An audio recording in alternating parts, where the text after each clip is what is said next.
Hello, I am Austin Cummings. And I'm Matt Schultz. And you are listening to another Nintendo podcast. This is episode 0.8, the one where we talk about... Oh, not that, but the Nintendo Labo. Thank you for that. You're welcome. Now, a little inside baseball. We've now recorded this intro 3 times, and this time you hadn't initially started with the Pika, and I was like, oh, you know what? No, we're going to go without it. Has he maybe forgotten? Delayed it. No dice. Nope. Right, exactly. No, it was there. That sweet I want to throw you off. Pika. I appreciate that. As a host, it's really jarring when people kind of pull pranks like that. So, Matt, hey, we want to talk a little bit about this week. The date is April 24th, 2018. About the Nintendo Labo, which has just been released. But before we get there, before we get to Big N in the news... Let's go through. Let's go through just a few acknowledgments and items. Matt, what are you thinking? You noticed that our musical intro is a little delayed, right? It is a little different. As in, it's non-existent. We're switching it. Switching it up. Yeah, but we got a lot of feedback, mainly myself when I listen to the podcast and just grimace listening to the songs. Then I enjoy the singing, but it's a lot of music early on. So now we've switched it up. So at the end of the episode, pardon me, let's re-record. At the end of the episode, if you make it to the end, first of all, God bless you.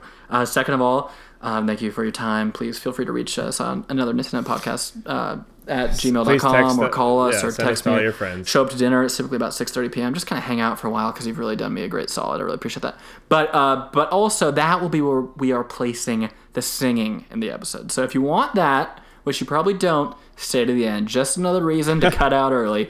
But good acknowledgement on that, Matt. I appreciate you bringing that up. Matt, I'm going to kick us off this episode with how we always have started, which is with confessions. Matt, what you been buying? Oh my gosh, this is quite a confession. Okay, let's hear it. So it's what I've bought in the past and then literally never played. Well, played maybe a few levels and then quickly got swept away with something else. Never happened to me, but I'll take your word for it. Go ahead. Dusted off my Wii U. Had some buddies over, and we were just lounging around a Sunday after we made breakfast. Sure. And, I'm all about it. I know what that's like. No worries. Absolutely. Yeah, for sure. Just me and the friends. I had a Switch, and none of us were in the mood to play Mario Kart or anything like that. Okay, so listening. Me Party? You played Me Party? You played Wii? You played... yeah, turned on... Yeah. What did you kick it off with? No, we Nintendo Land. You started with Nintendo Land, that killer IP from the start. Take it away. How was Nintendo? How was Samus? Nintendo Land had some amazing games in it. By the way, Animal Crossing, that was fantastic. No. We passed Super Mario Brothers game, you did it. That killer launch IP that people are still talking about to this day. To this day, that's right. No. Actually, this is kind of funny because it's a soon-to-be Switch port. Do you know what I'm talking about? It's currently it's it's Donkey a Nintendo Kong Country Topical. No, not Donkey Kong. How many? It's a little more bite-sized. Think of Wolfenstein 2. You guys broke it out on the Wii. You boot hacked into the Wii U. I appreciate that. Think even smaller. Think something. Think of like a mini game that got its own. Here we go. We're talking about none other than that classic in the Mario franchise, Mario Ultra Smash, or whatever the game was. Okay, you played Captain Toad.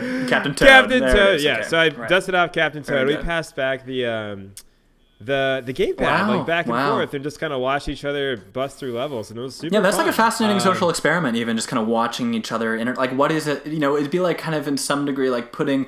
observing modern man with a kind of a prehistoric tool, like how when left to their own devices would one use this flint to create a flame or something. Right. It was weird. There were moments when you clearly had to do stuff on the gamepad, and I look over at my friends, and they weren't looking at the TV the entire time. They were constantly once their eyes were directed to the gamepad, they're like, oh, do you think there's still a chance for it? Do you think there's still a chance it bounces back then, kind of based on this experience? Well, it's really interesting because there are a lot of touchscreen components and even parts where you have to speak to or blow in the mic that I'm like, how can they do that on Switch? And how are you going to do that if you're playing it on the TV? Right. I don't know. It's kind of like if you wanted to play Phantom Hourglass on the 2DS. It's like in Phantom Hourglass, you have to close the system on itself to impress upon a light Right, the map. Right. I assume you could just put it in sleep mode. That stumped everyone. Right, exactly. But I wonder how. You know what? It's like kind of one of those questions a little bit.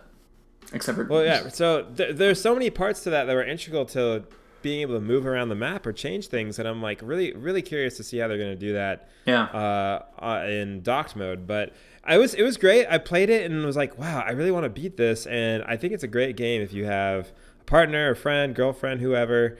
Just a bunch of dudes, just a bunch of morning dudes. Morning dudes, post brunch. I know that feel, absolutely. There were 5 of us, and we passed it back and forth. That is the dream of the Wii U, realized in a way that I think if you were to take a footage of that and send it along to Reggie, to Fils-Aimé himself, he would probably show up at your door and this he'd is be what like, I was talking about, guys. Do you guys need a 6th man for this experience on the Nintendo Wii U? And then he'd hop right in, he'd take that gamepad and he'd take out an extra version of it where it's like 3 times the normal conventional size for the normie human, but one for his kind of gigantor, beautiful man. Specially made, and then, for sure. Then he's kind of crank it out. I love that. Yeah, that is interesting. I will say this, like my confessional thing, just to wrap it in and keep moving, like I've mentioned that the past few years, I've really been enjoying kind of Dragon Quest as a whole, and part of the fun I've had recently has been trying to collect old Dragon Quest games, something I'm now doing. And I've now, as of today, completed it, so we're done on that adventure. But some of the things I picked up, there was Dragon Quest Swords on the Wii, which I'm yet to play, as well as Fortune Street. Have you ever played this, by the way? No. Okay, well, so that's a topic for another time. But it's like a very late in the Wii life cycle game. It's like Mario Party with Dragon Quest. It's a long-standing Dragon Quest series spin-off game based on a mini game that was in Dragon Quest 3. And it's like Monopoly, both Mario characters in this iteration and Dragon Quest characters. Very bizarre. It's all about like riding a stock market. It's fascinating. And it's like $20 on eBay, new. It's like such a strange anomaly in like the very end of the Wii where it's like we got nothing going on. It's like just bring some of these Japan games over. And this is one of them that managed. But in any event, I keep getting myself faced with this question as I want to play that or Swords, and I'm like, how do I do it? Because I still have my Wii and Wii U, and part of me just wants to boot up the Wii because it's just the relative simplicity of it. Because you do introduce like, I got the gamepad and the charger, and you still need that sensor bar. There's all these extra levels to it, whereas, then you're kind of booting into the shell of the Wii.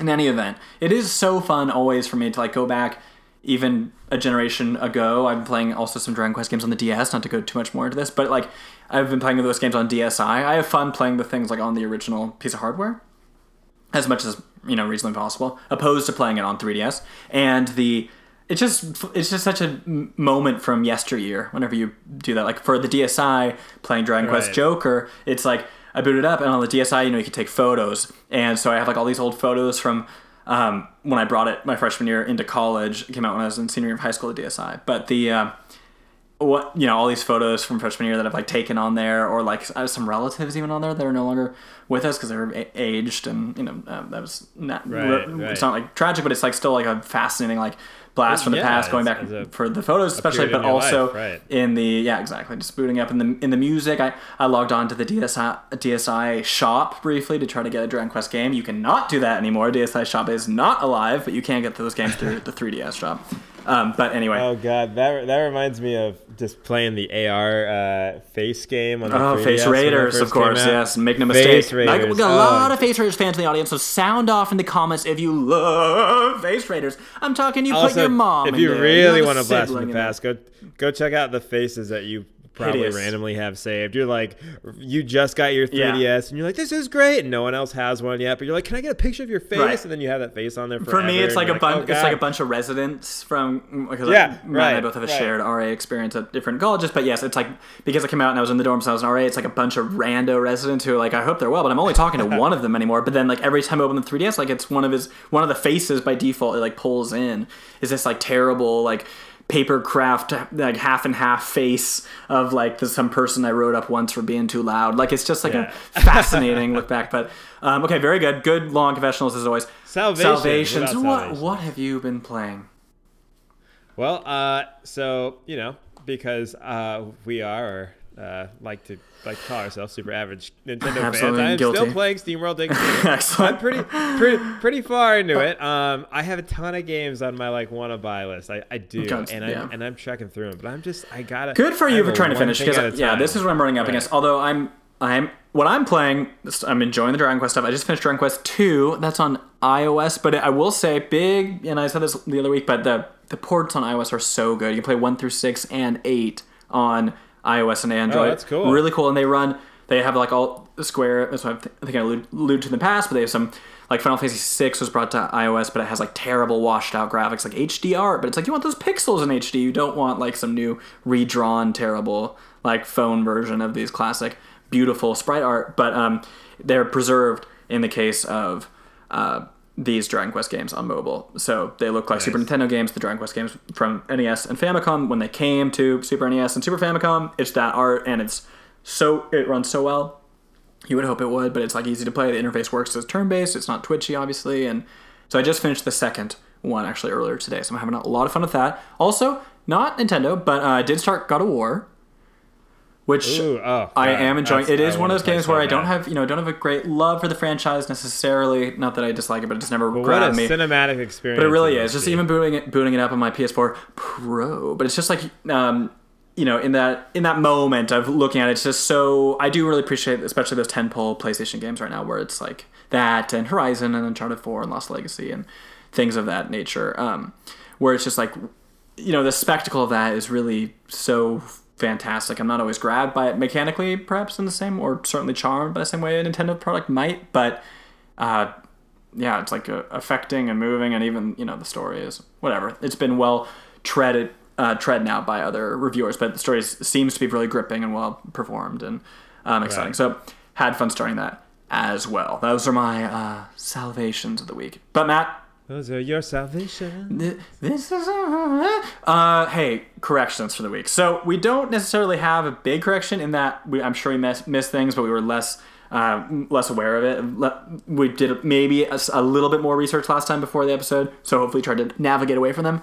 But tied in, as it was last time, of course, the fan check-in, because that's where we really got called out in the YouTube sphere. We had, in fact, a shocking number I came across. 10% of our viewers had a correction last episode. So I thought maybe it'd be fun to this week to highlight a fan, something we've talked in the past, kind of choose one at random from the comment sections across all 7 of our videos so far. Give them a shout out. Raise them up a little bit. Want them to know we're listening to them, and we appreciate them listening to us, and just engage the community exactly. So I chose this one. His name, looking here, kind of scrolling through them all. Oh, yeah, here it is. King Daniel the Dandy. This is 1 week ago, and he writes, new fan, I assume. He writes his collection. We're talking about backlog. Is similarly, he's swamped in it. He mentioned a little bit of Square Manix, which we were talking about here a moment ago as well. And he cites his favorite Nintendo franchises as Fire Emblem, Pokemon, Kirby, which is good. Matt, what would you come down on your? Did you give a top 3 last time? I'm all forgetting, because I had cited Fire Emblem, Metroid, and Zelda as my favorite 3. Did you? As your favorite 3? As your favorite 3 franchises? For Nintendo, but I would say and beyond. Oh God, mine definitely Animal Crossing. God, I mean, Advance Wars. Everyone knows I'm a big roguelike strategy game fan. We talk about. What do you think to choose a third? What would you choose as your third if you had to choose one? Is there like a hot take thing? Is it gonna be like Splatoon, or what are we thinking? So you basically took it right out of my head as my gears were turning, and I'm like, I gotta think that there's no, like, as a new IP, that it was so fun to follow that from E3 to where it is now, and to see how far it's come, and to see how, like, I remember E3 after E3, however many years ago, when they first showed it off, and they showed the Inkzuka, which, God darn it, I missed that so much. I wanted Inkzuka back. Be strong. I was like, whoa, this looks so fun. Like, I missed the whole Call of Duty like phase. I just never was really into it, but I love this idea of like being on a team with other people online and like accomplishing something. For sure. And for me, like as a Nintendo gamer, this was like everything I was looking for. And of course, with so many caveats, but I'm I think it's the game I've played no, most. No, that's good. Those are, I like that. It's kind of an orthodox, trifecta, the Triforce of the three, which I do appreciate. The yeah, that's nice. So those are good picks. I wonder how much of this. When I look back at some of the King D comments, I'm like, oh man, I know I've already talked about some of these things, and I don't want to retry them again. But yeah, say those, my three, love those three as well. King D also cites as some other games that he's enjoyed. What I appreciate about this comment, in addition to the length of it, he mentions Triforce Heroes. He's a fan. We talked about that kind of under. Oh yes, so good. As well as he want another one. Ruin. Give me another one. I don't know that I want another one, but I do. I do not. Listen, we got how many times are you booting up? What am I trying to say?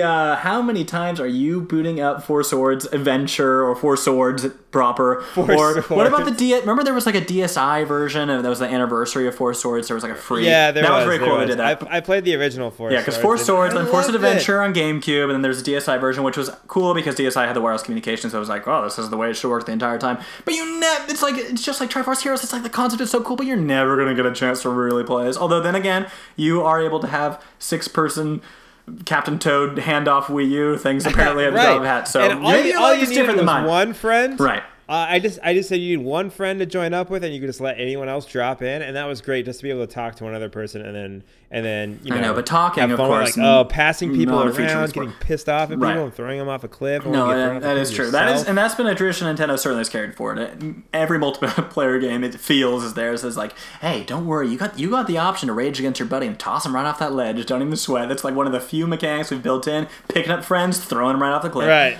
No matter what the deal is. I really appreciated the cute Zelda emojis that they came up with. To oh god, yes. Those are very good. I know. I actually at one point saved images of those, and then opposed to using regular emojis, I would go through and copy and paste those in, which was very nice. Oh my god, that's great. Please send they were nice. Yeah, please send them another Nintendo podcast at gmail.com, which we actually do have a working Gmail on that. We did figure out the technology to kind of hook those tubes up together. And so check that out if you want to send something in. Otherwise, just comment on the YouTube page. As always, thank you, King D, obviously, for checking in yet again, and we apologize for the audio glitches last time, which is our correction that you did pick up, which is good. You know what time I think it is? Matt, what time do you think it is? It's time for some big egg news. Matt, this week we have a number of items, and that number is 7. We have 7 news items from our last recording a week ago. Matt, what is news item number 1? We've got Dark Souls delayed. Yeah, delayed. Did you see this one coming? Did you predict this one coming? No, because when I saw it at PAX, it looked awesome. Yeah, no, that's been the general consensus. Is like how good it get delayed? It looks so good. This is, if anything, I think this is kind of our tentpole first Nintendo Switch. Obviously not first party, but first real delayed game of any note. I would say on the platform. Right. Again, not their doing, but I do think it is, significant or at least bears mentioning for that reason. A bit of a surprise. Matt, tell us what details you have on it specifically. All right, so via Twitter, right? We got the group saying, unfortunately, the change on the Switch release date has affected its network test, and it will be arranged separately from the test for PlayStation 4 and Xbox One, which they had. So if you remember, during the Nintendo Direct on March 8th, they basically were like, hey, there's going to be a network test on... Because we had the global supposed to launch on the eShop. Punch Fest and Splat Fest and what have you, so... right. Yeah, it was kind of in line with that, which is cool, that tradition, and we know Nintendo can always use it to have that kind of stuff, to have a little more time to weed out the online infrastructure, so I liked that, but... Yeah, so and this is all from the official Dark Souls Twitter account. So it's not coming. So it was announced last week that it was going to be delayed from its original May 25th release date. Later this summer, and there was no a specific date, which is kind of unfortunate. No, they had kind of a funny announcement when they talked about it, because they're like, oh, it's going to now coincide with the Amiibo release, as if maybe that's like part of the reason, which seemed like a little suspect. As well as they're like, well, it's a portable console, and it's a, it's a kind of unique experience, and so it was a little bit... It was, a little bit of a disappointing announcement, not a huge deal, and it is true this is a game that has come out in other forms already, so it's not like people are waiting to play Dark Souls for the first time, but... It is too bad. Woo! Also, if you're a fan of the show, then you know that I'm no noob to the delay game here. Right. I've been waiting for Wargroove for some time. Right. And it gets delayed. And you know, they're saying that obviously they're trying to make sure it's the best experience. They really want people to be able to play Dark Souls on the go and it be flawless, you know, and it'd be something, you know, very polished, and that's fine. I don't think like you said, I don't think anyone's like, no, I must have it now. I think it's just another great thing to get in the summer. Yeah, no, I agree. It's like, I don't think it's like the end of the world, but it is. The one interesting thing about it is, or a little bit of a bummer, is the fact that, like you mentioned, the March 8th was when we first heard about it as part of the Direct. It had our Chibi Robo lit in flames. We all kind of made the connection. Maybe that started talking about Praise the Sun, who's to say, if nothing else, just hype. But it was a little bit of a bummer because it did seem kind of positioned as a Nintendo release. And then, of course, it is on the other platforms, which is great, too. And those have other perks to playing on those platforms. But it's a shame this one comes out so much later. But in any event, it is fine. Yeah, and that's life will go on, bummer. certainly. People will wait. People will wait to They buy will. it. I will definitely wait. No, I'm in no hurry. I haven't picked those games up yet. I am certainly no rush now. We've got plenty of games. Matt, you had a little info for us about the little update for a game you only just mentioned. Tell us about it. Right, yeah. So Splatoon 2 had a 3.0 update, which is a pretty hefty update. As promised from the Nintendo Direct after, or just before we got that like super cool, fancy, kind of very different trailer for the DLC coming later this summer.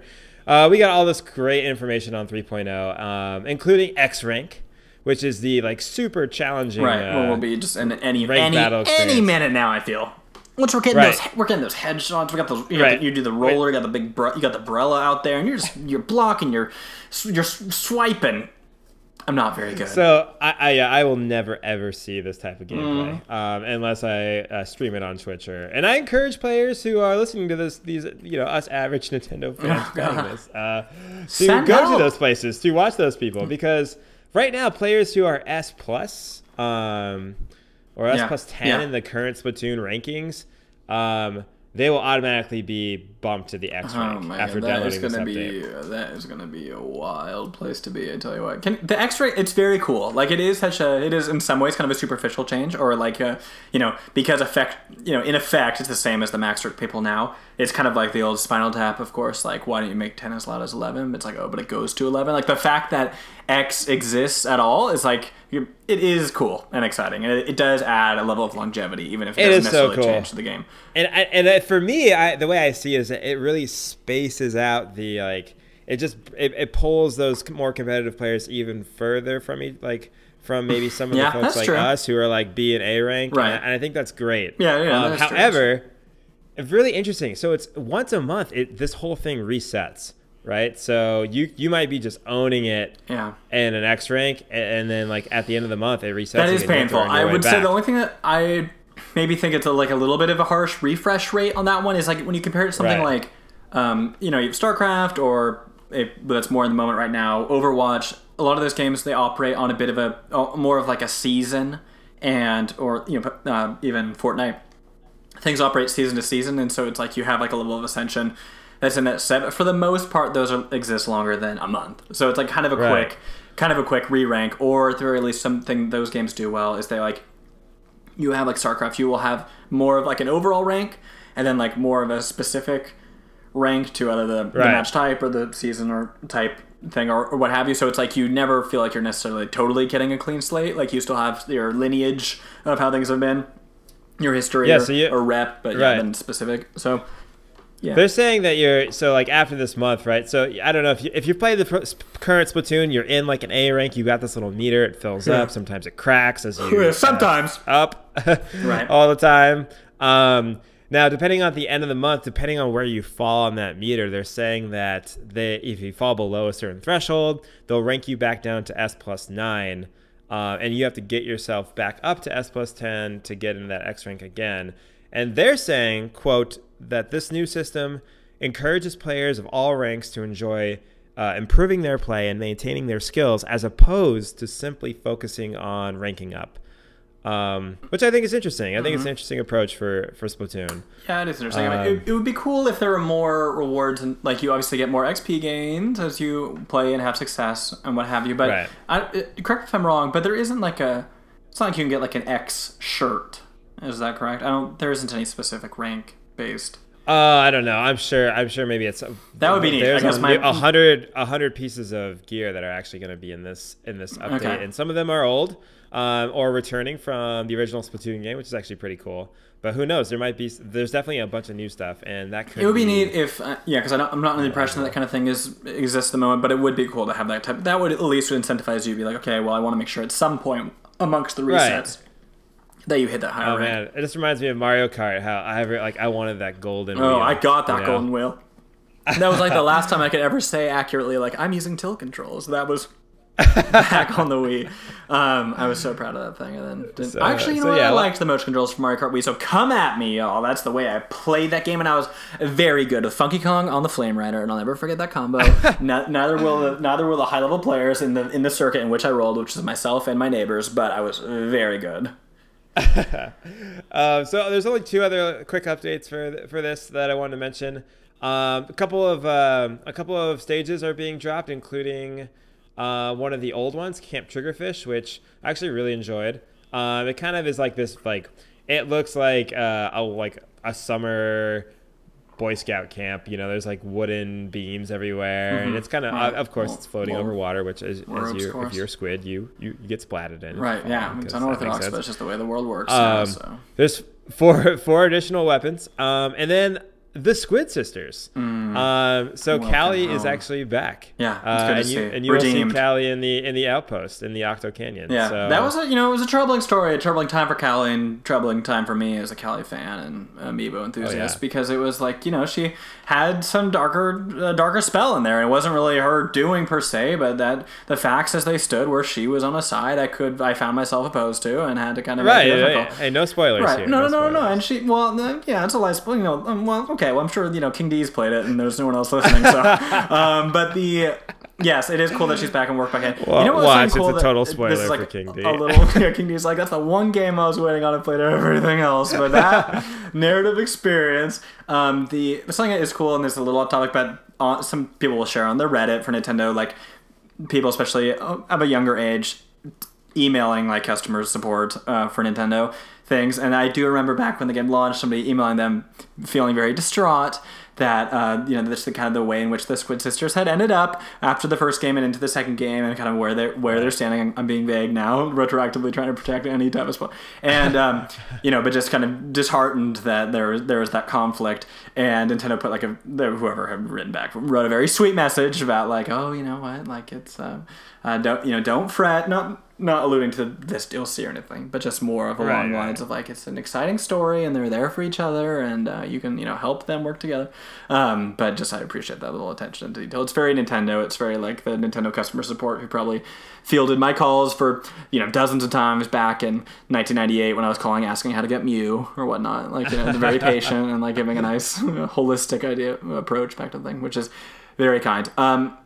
Thank you for sharing those. One other thing we wanted to mention, we were talking about when is the DLC, like the big DLC, the paid one, coming out, and the date, according to the eShop, is 31st of July, and that's been out since March, but I don't think we talked about it, so we did want to drop that into the show as well. By now. As well as dates, Matt. I got my Octo gear. I know, it's so cool. It is very cool. I have that too. So, as far as dates are concerned, quickly, on the 26th, Nintendo will have their financial report, which is always a little bit exciting to see where those things stand. We talked about the Wii U sales versus Switch sales and that type of item. And the thing that's interesting to me is how, if they do intend to, and I imagine they will, talk about Labo, and maybe if they had expectations stuff for that, or any allusions as to where they foresee that going, or cardboard production or sales or anything like that going through the roof, the cardboard stock. I would be interested to see kind of how they talk about that or weave it in, because right now they kept it very separate, but of course Nintendo as a whole, so it would stand to reason that they'll talk about that big release. But that is on the 26th. I think this sometimes at these events they announce interesting partnerships with other companies, different industries. Is this the type of thing we've got, like Universal came through this type of format in the past? Yeah, so they kind of announced different really cool different approaches to their business model sometimes in these sets. So you never know what kind of news is going to drop from it. I'm sure there's going to be something juicy that the whole community is going to latch on to. Right. But it's especially interesting now because the Switch has been kind of proven to be so versatile, especially with Labo. And last week, or on one of our later episodes, we discussed how Nintendo was working with some startup companies out in California around like how to potentially work with Switch in new, unique ways. Similar to their Labo approach. And I think that stuff like that. Usually we could.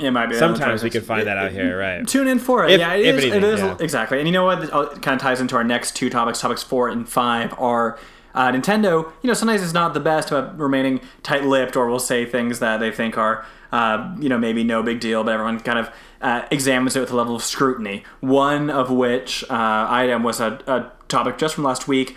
This is a little interview that was covered at a Switch event, but it was basically talking about the event itself was the BAFTA, so it was the British Game Awards. And during it, Nintendo's Shinya Takahashi was interviewed regarding just like, hey, let's talk about the success of the Switch and how exciting it was for them, which is very cool that they had 3 winners in the BAFTA. And we've seen, Mario and Zelda particularly kind of come through and sweep a lot of awards with that, and Jeff Keighley's Game Awards, which is very cool. Exactly, the old hat trick. So he was interviewed briefly, and in it, at the end of the clip that can be looked up for those interested, we found the article through the BBC. But he basically drops at the end, like, oh, we're working on some new hardware as well, so look forward to seeing that in the future. Type little phrase, which is like such a juicy little nugget, but it's presented as such a like no big deal type scenario. But it's the kind of thing we eat up. It'll be interesting to see if that worked its way into the investor call. But what do you think, Matt, regarding that quote? Any thoughts on that? Right. I gotta believe that he knows when he's saying this, like how that's going to be taken. Yeah. Because you and I both know that, of course, like any major tech company, they're always working on the next thing. Right. We talked about this in the from Nintendo that's exactly episode. what. Exactly. Like Nintendo's always filing patents, sure. sometimes randomly, sometimes fake patents, or things to throw people off. And other times it's like they're just filing everything for the sake of research and development. But the point where he's like, and maybe you'll see something soon. Right. That's the like. It is interesting. I know it's like very Nintendo. Because all their interpretation could be this is through a translator. It could be a little bit lost translation, but also it could be something that's a little more benign, just like a general like we're always working on new things. So like continue to watch Nintendo, or like you keep your eyes on the big end, like eyes on the globe. You don't know exactly how they're mean it, or if it's really meant to be some type of tantalizing thing. But it is exciting nonetheless, and does kind of tie back to things we talked about. Another thing that was hinted similarly in this same time frame was about the possibility of Wave Race returning. Do you want to talk about that at all, Matt, or pull that up? Oh, Wave Race. First of all, can we just like reminisce very briefly that I was a huge Wave Race fan. Mm-hmm. Loved it, and played a ton of it with my brothers. Now, were you playing N64, or were you both? Okay, both N64 and GameCube. It was super excited when it was one of the launch games on GameCube, right? Mm-hmm. So, and that was really fun because you're like, oh, it's better graphics. Right. Oh, the water. That was the big thing emphasized at the time. Right. It was that their Sea of Thieves, which is all like, the water looks very good. That was the same way for Wave Race. So also at the BAFTAs, the developer was basically said like, when he was asked, you might see that game again, when he was asked about Wave Race. You might see that game again. Right, exactly. I was talking actually again, being like a little cheeky about it. It does seem totally knowing. I mean, it seems like a very intentional. Maybe this guy's just like not that good about being tight-lipped. He's like leaking some things. And right now we're on the cusp of Avengers: Infinity War, and Tom Holland, bless his young athletic Spider-Man Peter Parker heart, but he like continually drops little things, and it's like a running meme and gag that he's like not allowed to talk at anything because he's always like accidentally dropping stuff. But I wonder if there's some element to that where it's like, knowing he's being a little cute with it, but also dropping very legitimate and Nintendo's somewhat. Tom. Yeah, exactly. He's like, I'm going to put a little something in there. It's fun. It's fun that's there. I'd be so excited to see Wave Race come back. Well, I actually think that I think he might be, because he says, yeah, you might see that game again. And we've been trying to make many games and that may be one of them. I personally love Ray Race.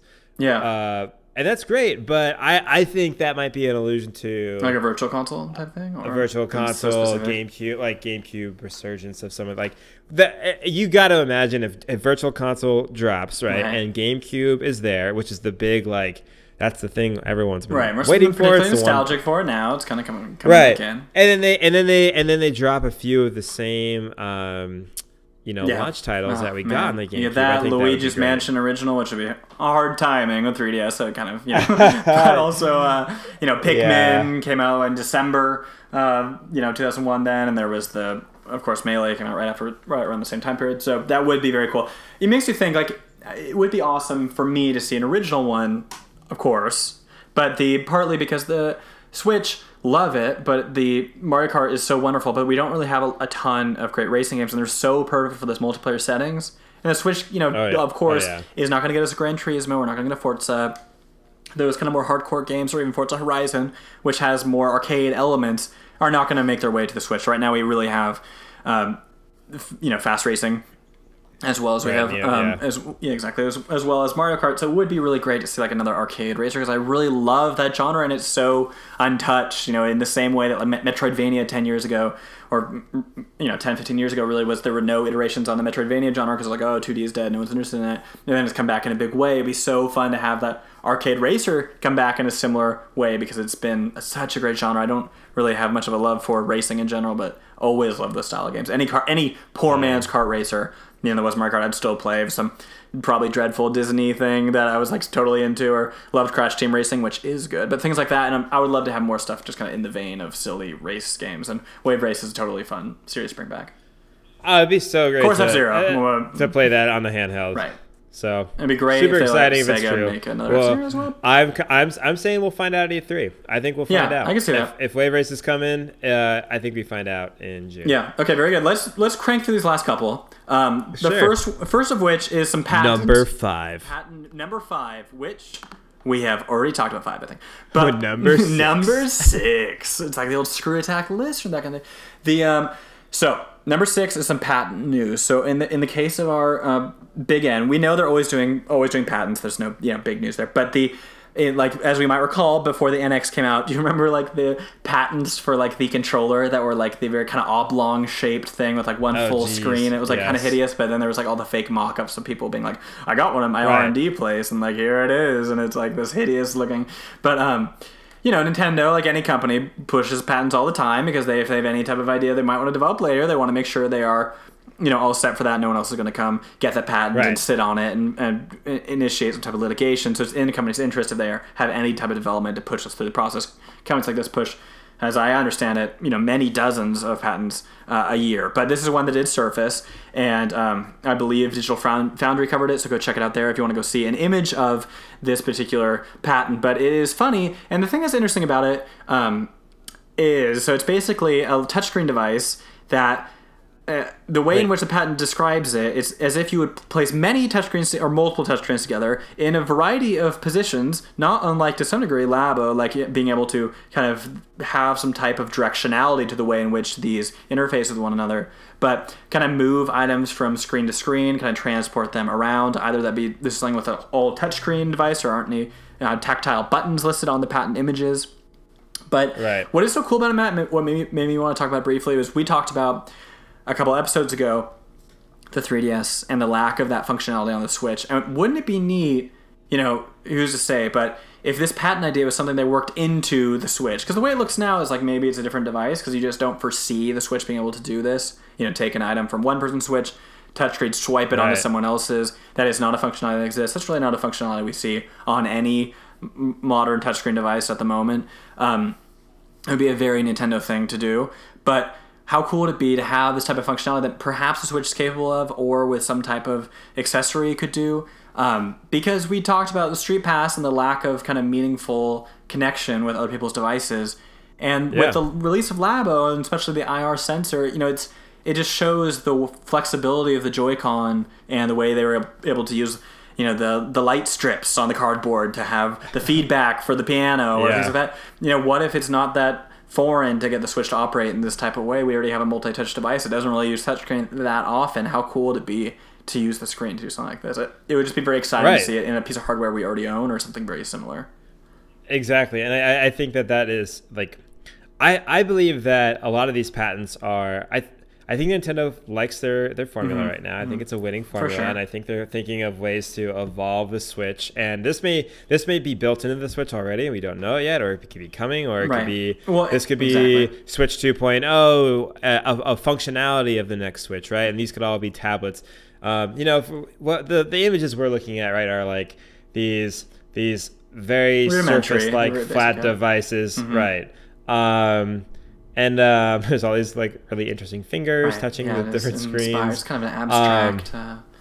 And they show all these little tablets kind of like fitting together or next to each other. And I could definitely see the people doing that with their Switch. It's interesting you point up really fast the formula, right? Nintendo's formula. It's definitely true. But like it makes me think of a little bit with, Nintendo as a company. It's a company that I think that does these little experiments when they're feeling confident, right? The Wii sells gangbusters, and then we get the announcement of the Zapper or the Vitality Sensor, thing that never came to pass, but it's like, that's what a confident Nintendo is. Nintendo, it's like, people like this device, how can we use it in new, interesting ways? And how can we surprise them? I mean, that's what Labo is, right?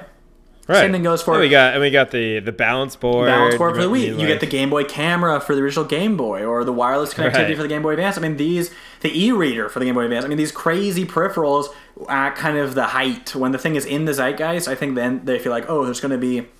if we want to add this strange peripheral into our device, let's do it at a time when people are talking about it. That way, if 10% of the people pick it up, they will evangelize it to everyone else. You need that. Whereas, like, you look at the Wii U, this isn't a lot of research going into, but like what it feels like. The Wii U, we never saw some big peripheral for it, right? I mean, it was really just a straight march of as many games as they could get out before the Switch released in a relatively short lifespan for that console. Whereas, like, same thing goes for the GameCube, comes out with a handle, but there isn't ever like some killer GameCube peripheral, right? It's just kind of the GameCube until now it's the Wii, and then they experiment. So I do wonder if this is something we might see in the future, and it's cool. Some people were speculating like, oh, because there are multiple screens, could this be a DS type thing? I don't see that necessarily. There's, no buttons. Seems like this is something you do as a social. Everyone brings their multiple touchscreens together. You don't, have them on your own. There are those cool, like, for, young children or babies, like the learning toys where you have blocks that do kind of, interface with each other, put up letters or spell things, and you can rearrange, which is very cool. And that uses a kind of similar idea of this proximity-based screen that adjusts. But very cool. Just kind of thought of it, I think it's interesting. I think it makes you think about the conversations we've been having in the past, which is like, is there going to be an answer or successor to the 3DS, or is there going to be a even more portable specific device? Nintendo wants to to be their ultimate community like builder. I mean, in the same vein as Street Pass, like is this going to be something smaller, which would be cool? Or are they like, no, we like, I'm thinking it is no. I think it's clear that we've seen the reorg of their development teams in the past couple of years, right? To be on this one unit. So I think it's doubling down on the Switch, but it would be cool to see how, in what ways. Is it accessories, something I can already do? Is this something where I just take the Joy-Con off and do the touchscreen type of game? It'll be interesting the same way that Labo kind of builds on that. It's very exciting. Let's talk about one last thing, Matt, unless you have any Number 7. Here we go. Which is a piece of artwork, which is great for this video podcast, although I guess it would be if we post it in the video. But you're looking at it right now. Oh, there actually. it is in your mind's eye at the very least. This is a piece of artwork for the Tokyo Big Sight event for 2018. Had no idea what this is. Saw the artwork on Reddit. It is so beautiful. Please check it out. Other YouTube. If you're listening to this on podcast form, then pat on the back to Matt and Austin for actually getting that up and running for the RSS feed. But otherwise, check out this piece of artwork. It is. I love this stuff. I love when they release these things for Smash for Wii U and 3DS. Adored it. Like the unique art that has like Mega Man. How many of them did you use for your iPhone? I use them for all my iPhone backgrounds, Matt. Every single one of them. I don't have a choice. I am powerless to it. There's a new one out there. I'm like, I guess I'm putting it in. Even the artwork where I was like not as hot on, like I think maybe like Punch Out has some weird ones. I'm like, it's still getting a turn. It's still gonna be in there. I love that type of thing. And this is yet another really beautiful official Nintendo piece of artwork. So Tokyo Big Sight event is an event that happens every year in Tokyo, and it is just like a big con, basically. What? I know, but of course, as you also know, is that it's located in the it's a neighborhood of Koto Ward, and the Tokyo Big Side event is the #1 convention center and trade show venue in, I assume, the Tokyo area, if not, I assume then Japan, but who's to say, with a floor area of 230,000 square meters, and it is more than 50% larger than its nearest competitor in Japan. So it is a huge trade show that they have, a convention each year, and as such, Nintendo released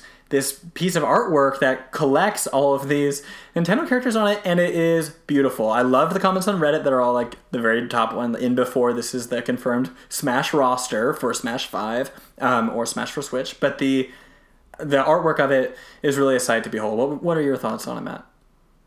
Oh God, I mean, I love it. I loved them last year. I really, really enjoy the aesthetic of this. It is so cool. It's so pleasant and colorful, and kind of like something that Disney Infinity did really well. They have like kind of a similar art style across all of their brands. They kind of bring in to, like, what would everything look like if they're all painted by the same artist type thing. And it does that with this more so than Smash. Smash does it for the specific pieces of artwork that are done by a single artist, but the game as a whole, every character looks more or less like the way they appeared in their original game. They definitely do. Whereas this is like really like everything is done with this beautiful cherry pop, delightful rainbow color aesthetic where you just want to have like a doll or a poster of this very thing in your room. Like it's talk me through some of the characters on display here. Right. Well, we've got our class. We've got our pits and our. You got all the Mario characters there. Yeah. You got Star Fox. You got Game and Watch. But you've got. Oh, we even have young Link with I know, which is surprising to see. Not the tune this time. No, but actually, predominantly located in kind of the top part of it are our new Squid Sisters. Yes. Or, excuse me, not Squid Sisters. They're just friends. We've got just the friends. Right. We have both Pearl as well as Marina.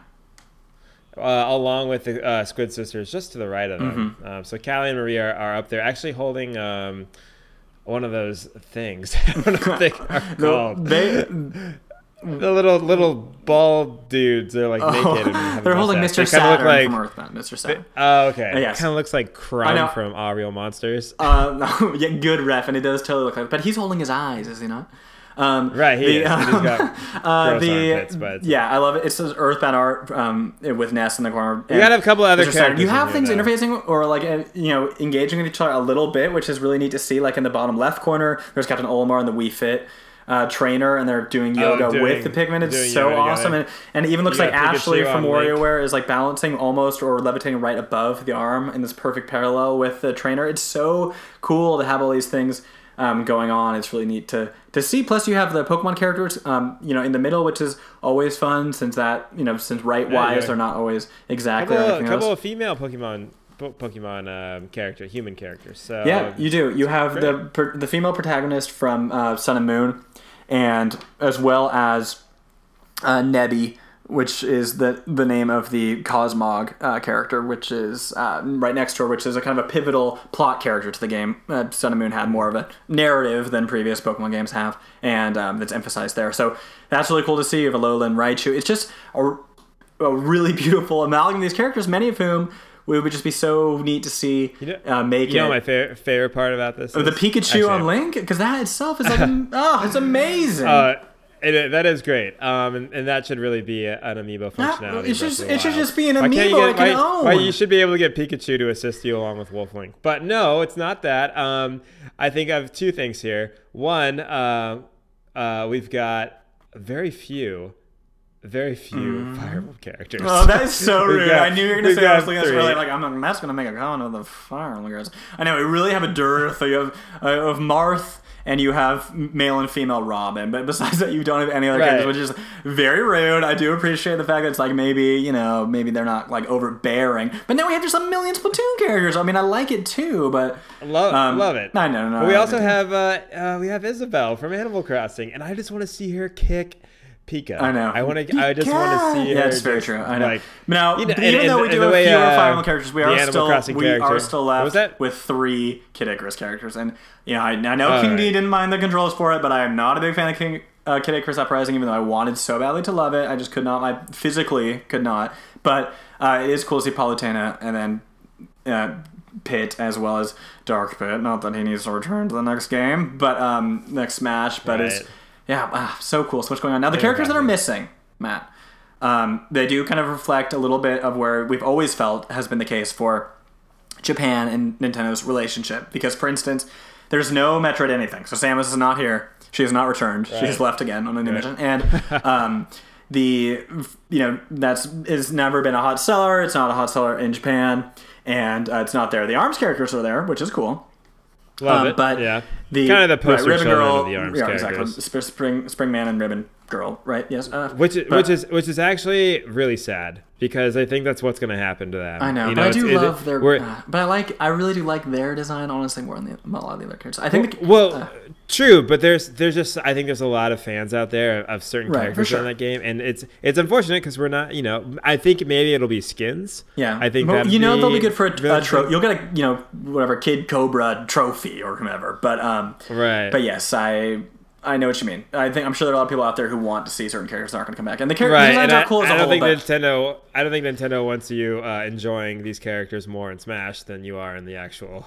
Right. If anything, it's of course an advertisement to point everyone back towards that a bit. Maybe people will check out ARMS 2, colon legs. But it is true that for those characters back on the topic, the Metroid MIA as well as Donkey Kong. Rare of course developed that. It's a English Donkey Kong, of course, iconic long-running character, but in the incarnation that it has existed in a long while, with Rare and then Retro more recently producing. It's been a game produced outside of the East, and I don't know that the connection is quite as strong. It was, of course, positioned early on as like a graphical showcase back on the Super Nintendo that we could do everything PlayStation 1 can, like don't go anywhere. But I don't know if that series has the same cachet, and as such, there are exactly zero sightings of Donkey Kong on this thing. So we will persevere. But really beautiful. Check out that piece of art. And Matt, unless you have any last things, I just accidentally enlarged it, and I'm just lost again with all my beautiful pinkish friends. I just want to go in there and give them a great big hug and just kind of hang out for a bit. Maybe have some lawn milk and just kind of touch a mustache. It is really just a nice place to be. Captain Falcon's in there sneaking in there. I didn't mention that guy. And he just seems to be in good health, which is good to see. It's been a long time. We're worried about you. It's nice to see though, and it does make you wonder a bit. Is there any chance that when Nintendo commissioned this piece of artwork, to the artist, was there any element of like, these are the characters we want to see highlighted? Because it does feel, this is not just feels like an intentional list when you see 3 Kid Icarus characters and, a few Fire Emblem, and you wonder. Game & Watch is on there. You do wonder. Yeah. That's very true. You do wonder. Okay, well, all right. Let's wonder one last thing, Matt. And this brings us out of the news, but a great segment. But this brings us to our final bit of the pod, where we are going to talk about our ANP headliner of the week. So what is our big topic? We talked about 3DS last time. Matt, tell us a little bit about what we're going to be chatting about for these last few minutes of the podcast. Oh, it's a paper product, and it involves tape and crafting, and maybe no scissors, actually. No. Unless you do it yourself. We're talking about Nintendo Labo. We are. And its release, which was, what was it, 420? It was 420, yes, of course. A day for all to rejoice. Right, exactly. It's for all types, big and small, adults. But in the case of the Labo, Matt, we chatted a little bit earlier in one of our now defunct podcast openings, but did you yourself pick up a Labo? No, I did not. And neither did I. So this is a bit of a thing. I did walk past a few of them and go, I think that counts, box. yeah. I love the Switch boxing. God, it looks so cool. I love the red sides. Yeah. No. You're totally right. Ooh, I want that. I know. And it's heavy. I picked up the variety kit. You just run right out the door. You put it under your arm and you go, buddy. You get out of there. You earned it. It's a little cardboard. Yeah. What does it cost? Costs as much as to ship it there, probably. I already stole a Callie and Marie amiibo. I will not. Well, I know, and you're redeemed of it now. Thank you for admitting on the pod. As far as the unboxing and the way it's been presented is so cool and colorful, and I love every time I've seen it. What we want to talk about is it in general, but also I think the conversation I'm interested in having is what do we think is the longevity of Labo. The way in which it came out, there's a great, really fun Bill Nye video where he cosplays as a fisherman briefly and as a scientist. I really love Bill Nye. He's coming to Portland soon. I'll be seeing him soon, which I'm excited about. And he's a Netflix show. He's back, baby. But in the case of this, like, it's fun, it's colorful. He's trying it out with these other people who work for Nintendo who are kind of introducing him to the games. It's been highlighted on a lot of podcasts to listen to. And I feel like overall, the reception has been extremely positive about it. Like, just in terms of it actually works. You know, the cardboard pieces pop out, snap together in a way that feels like a, you know, really thoughtful product that then works with and engages with these other pieces in just surprising and inventive ways. You know, the fish having like attention on the reel, or the IR cameras and its ability to have the car have that little sensor, which we already talked about, or the, you know, crazy contraptions that lie within the boxing, the robot boxing set that is sold separately. Or like Brian Altano of IGN, he posted a cool thing on his Twitter where he like made a totally fun and cool little sample piece of music using it. Yeah, it's so awesome, and it sounded really good, and like it was just neat that he was able to create like that, and that it enabled that in the same way that like the motorcycle accessory or set portion of the set in the variety pack allows you to customize your own tracks, like, or some of them give you some samples into like very basic kind of coding or sequence creation, and like that is so cool. They do that, but it does. You know, I did not pick one up myself, and I pick up almost everything Nintendo related, and including just dozens of DSs. But you know, the reason being that I didn't is just for myself at the moment, like space is kind of a commodity, and outside of putting it together with a friend, or if I, you know, had a child, which I did not, like that would be a big appeal, and it isn't quite for myself. And Nintendo has been very intentional. They marketed it as such for the kids and kids at heart, which I'm guilty certainly of the latter. But I did not pick one up myself. I do wonder, do you think, Matt, that Labo will be a platform that we'll see more on, or is it a wait and see, or one and done? What do you think is going to be the support for Labo? I think right now they've got it mapped out for the next year or so. So I do think it's going to be here for a bit. Yeah. And I think there's so much effort that's been put into these. Because I think some of the other like variety kits have been teased, or like either in Japan or other points in certain commercials. Like there are more things coming. Yeah, you want to see more. They do. You know, Nintendo has that kind of mad toy maker feel. They always have, and that's been, like, of course, we're getting Genesis. the launch phase here, right? And you know, there's so many really cool, unique things coming to this. But yeah, I'm kind of like you. Like I was like, oh, you know, I really wanted to pick one up, but I wanted to pick one up so that I could build it with my girlfriend's godson, right? You know, exactly. Who's at the like prime age for this. Right. That tender who has, Labo, the Labo years. I know, it's true. And like this is exactly like this would be the super cool to him. You know, like maybe not like the robot. Awesome. Like I don't know what like little kid wouldn't want the robot, but I think even just some of the other things to be able to tinker with it, like any Lego kid is gonna love. I know, this. and I am a Lego kid, and I love Lego, but it is the kind of thing where it's like short of. You know, there's this really awesome Millennium Falcon set that is very expensive, or there's even one for the Solo movie for the Lego, and it's like, oh, I'd love to have that. I've never had a Millennium Falcon set. I'm at the age of having some fun disposable income, which is, you know, nice and exciting. I'm living at home, and I like want to check out these things, but it's like I don't know. I don't really have a place for them, and the worry is like I totally have fun building it, but then it's like I don't know what I'm necessarily going to do with it. I love that it exists, and I love that it's received as well. It's one of the things that truly is like, that can't possibly work, and it's like, nope, it does. That's so Nintendo, and I love that execution. It's so unlike any other example I can think about for a company that would be so ambitious to do. Like, it's totally Crazy Town, but I love that it exists, but I do wonder. I wonder if that'll be something, you know, we'll be hearing about at all. I wonder what the sales are relative to what they expect, or if they're just, if their overhead on it cannot be very big. It's obviously cardboard.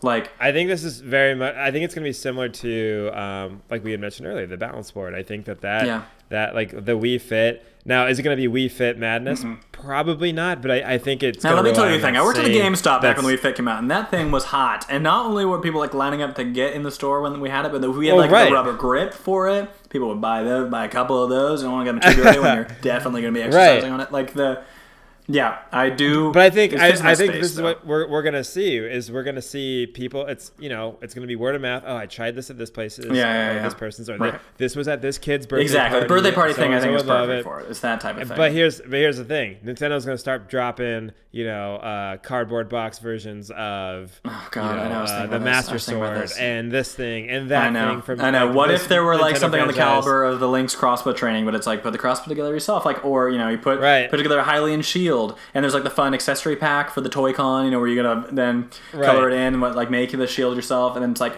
then you do a little game where it's like just block the projectiles that the you know or find a Skolta and dig it down with a slingshot, like that type of thing would be totally fun. If the branding crossed over a little more, I respect that it's different.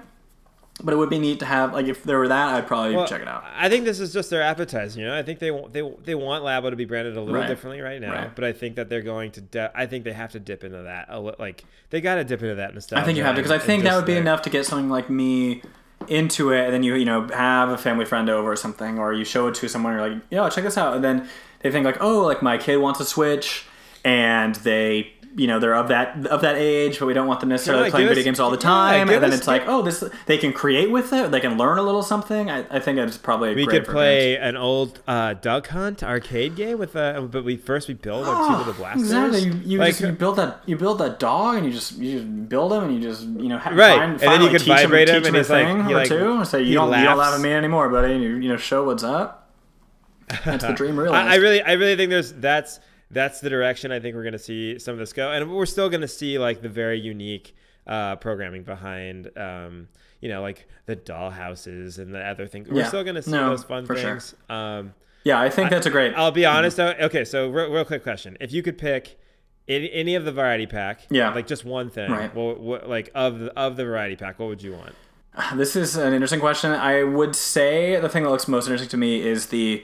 like the motorbike stuff, in that the creation tools are the things where I could actually see some practical level of being like, oh, let's make, I could see it going beyond a little the actual creation of the physical object. That is what appeals. Like the piano is so cool, and I love that idea. But I don't play piano, and some part of me just worries. It's like, I'm little imperfections on things do tend to bother me a lot, and it's like if my light strip is on incorrectly or doesn't play quite right, it'll drive me insane, and that is a worry. So I like the racer part of it. What about you? Right. For me, definitely the fishing rod. A super big fan of anytime Nintendo's incorporated fishing. Even even in Okami, any of the fishing elements in that. Like, I just love this idea of catching something that I can't see. Over when that beautiful platinum classic. Yeah, I know. But I'm really excited. I would if I could buy that for $20, I would own it right now and be playing it right now. And it's gonna put it in the corner. It's just one thing. It's not a bunch of box toys. Boxes and boxes. Yeah, I already say about boxes for everything. It's like, do you say the boxes and box? Who boxes the boxman? You know what I mean? I'm with you. It is cool there. It would be nice to have like a place to display it. But if nothing else, I think you bring up a great point about it would be awesome to have a couple gateway, Nintendo-ish items. That give me a little snack. Give me a little piece. Make your own some type of weaponry from Splatoon. How cool would that be? Oh god, that'd be. Can you even imagine? And then you can get the golden Labo icon. It's cool until it's like just the slosher. It's like, make the slosher. It's like just a plastic pocket. Oh god, you have kids just chucking cardboard around their house as they're trying to slosh. Well, you know what? Not bad. Okay. Matt, I think this brings us to the end of the episode. I like to think it was a good one, and perhaps it was not. But we talked about at the beginning. Tell us in the comments. But to keep it nice. We talked about at the beginning of the episode that we were going to mix up the song format, so we are going to sing us out this time. That's right. We got a little bit of. Do we say it now, or do we just let the audience figure it out? I think we're going to have to, since this one's a little bit vague. It's a little bit of a deeper cut, but it's a recent release, but not quite the most obvious theme. We're going to hop into it. It's got the largest amiibo, or one of the largest. It definitely next to Mega Yard and Yoshi, I believe. Yes, would be the biggest. That's right. Good catch on that one. Good true fan confirmed. But yes, before we go, as always, Matt, thank you so much for joining me. Oh, it's always a pleasure. And thank you, audience, for having made it to the end, and for those of you stuck with us and listened, and it's been super fun to record. And with that, we are finishing up our episode 0.8, the one about the Nintendo Labo launch, with this little song, the theme from Detective Pikachu. Boom, boom, dum, dum, dum, dum, dum, dum. Boom, dum, dum, dum, dum, dum, dum. Pika? Bum, bum, bum, bum, bum, bum, bum. Whoa, what is this, my theme song? So dreadful. I'll do one last one. I'm waiting for that. And there it is. And that's how we end the show. Thank you so much for listening. We'll catch you next week. Bye.